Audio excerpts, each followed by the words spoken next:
कानपुर में जांच के दौरान एक चौंकाने वाला मामला सामने आया है, जहां पर संक्रमित ब्लड चढ़ाए जाने से थैलीसीमिया पीड़ित 12 रोगी हेपेटाइटिस और 2 मरीज एचआईवी पॉजिटिव आए हैं।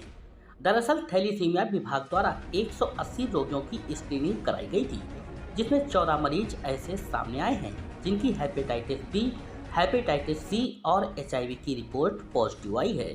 रिपोर्ट पॉजिटिव आने के बाद मेडिकल कॉलेज में हड़कंप मच गया है। हालांकि पूरा मामला सामने आने के बाद विभागाध्यक्ष ने सफाई देते हुए बताया है कि ये आंकड़ा पिछले 10 सालों का है।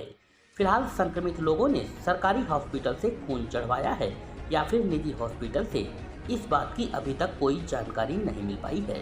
जीएसवीएम मेडिकल कॉलेज के बाल रोग विभागाध्यक्ष डॉक्टर अरुण कुमार आर्या ने बताया कि थैलीसीमिया से पीड़ित मरीजों को हर 3 से 4 सप्ताह के बीच ब्लड चढ़ाने की जरूरत पड़ती है।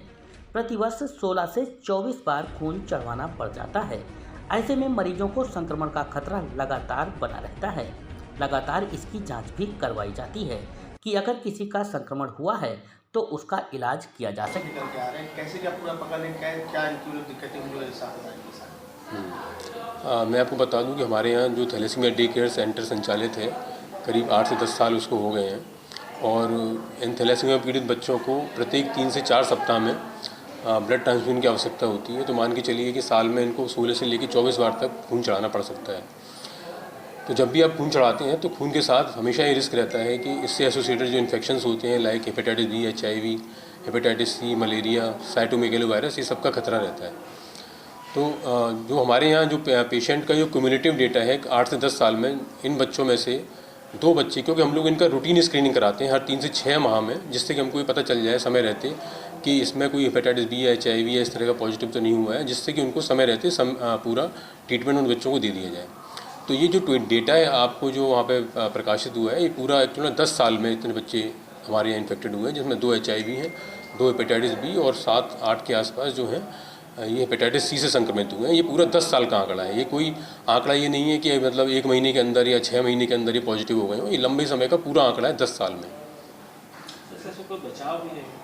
बचाव के लिए जैसे आपको पता होगा, हमारे यहाँ जो ब्लड बैंक है वो one of the best centre है यूपी के अंदर, जिसमें कि नेट से हम लोग टेस्ट कर रहे हैं। एचआईवी के लिए भी न्यूक्लिक एसिड एम्प्लीफिकेशन टेस्ट हम लोग कर रहे हैं, जिससे कि बहुत ही कम चांस रह जाते हैं कि उसके बाद भी अगर कोई पॉजिटिव निकल आए। अभी बच्चे जो होते हैं हमारे यहाँ, ये अलग अलग जगह भी, क्योंकि जैसे अगर मान लीजिए ब्लड इनको खून कम हो जा रहा है तो ये डिस्ट्रिक्ट हॉस्पिटल या किसी प्राइवेट नर्सिंग होम में या प्राइवेट ब्लड बैंक से भी लेके भी चढ़वाते हैं, जहाँ पे अगर इनको ज़रूरत पड़ जाती है। तो इसमें ये नहीं कह सकते हैं कि कब ये पॉजिटिव हुए हैं, है ना।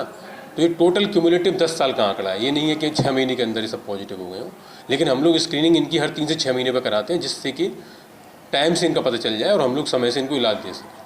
ऐसे में क्या मानते हैं कि बाहर का जो ब्लड लेके लोग चढ़ाना चाहिए, सही रहता है कि नहीं रहता है? ये हम लोग हमेशा ये कहते हैं कि जो भी सर्टिफाइड ब्लड बैंक हैं, जैसे कि हमारा मेडिकल कॉलेज का हो गया, आईएमए ब्लड बैंक हो गया, या और भी जो गवर्नमेंट हॉस्पिटल्स में जहाँ पे अच्छी सुविधाएं हैं वहाँ से ही ब्लड बैंक को लें और प्राइवेट ब्लड बैंक से अवॉइड करें।